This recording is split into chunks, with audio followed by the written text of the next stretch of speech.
মোহাম্মদ সাবেক প্রধানমন্ত্রী বাংলাদেশ জাতীয়তাবাদী দল বিএনপি চেয়ারপারসন দেশনেত্রী বেগম খালেদা জিয়ার দ্রুত আরোগ্য কামনায় দোয়া মাহফিল অনুষ্ঠিত। ডিসেম্বরের 2 তারিখ মঙ্গলবার আজীবনে 6:30টায় আমিরহাটস্থ ইউনিয়ন বিএনপি ও অঙ্গ সংগঠনের কার্যালয়ত বিএনপির কেন্দ্রীয় কমিটির ভাইস চেয়ারম্যান গিয়াসউদ্দিন কাদের চৌধুরীর নির্দেশে হলদিয়া ইউনিয়ন যুবদলের ব্যবস্থাপনায় অর্ধশতাধিক আলেম হাফেজের অংশগ্রহণে খতমে কোরআন, দোয়া এশেফা সহ নানান আয়োজনে এ দোয়া মাহফিল অনুষ্ঠিত হয়। আজকে তার আদর্শকে আমরা ভালোবেসে বলে আজকে বিএনপিকে আমরা ভালোবাসি। আমাদের 3 বারের প্রধানমন্ত্রী আপসহীন নেত্রী এবং খালেদা জিয়া অসুস্থ, ওনার সুস্থতা কামনায় আজকের এই দোয়া মাহফিল। আমাদের নেত্রীর সবকিছু দেখাশোনা মধ্যে আছেন কে? ওনার ছেলে হিসেবে আমাদের দলের নায়ক তারেক রহমান।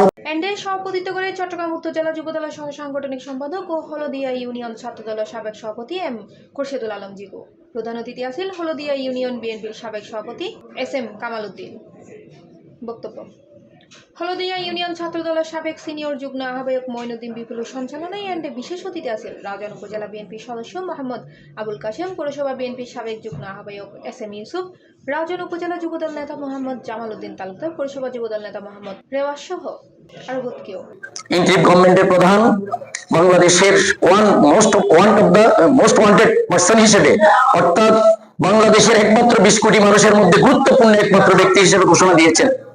আমি একটা কথা বলতে চাই, আপনারা জানেন আমার নেত্রী কি ছিলেন বাংলাদেশের জন্য।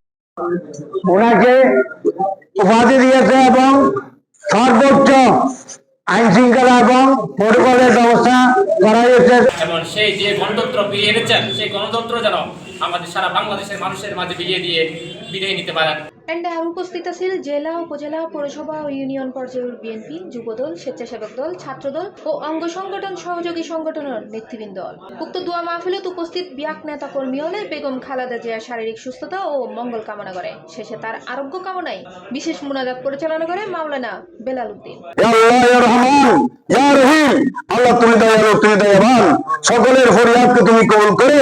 C+ TV, Chittagong.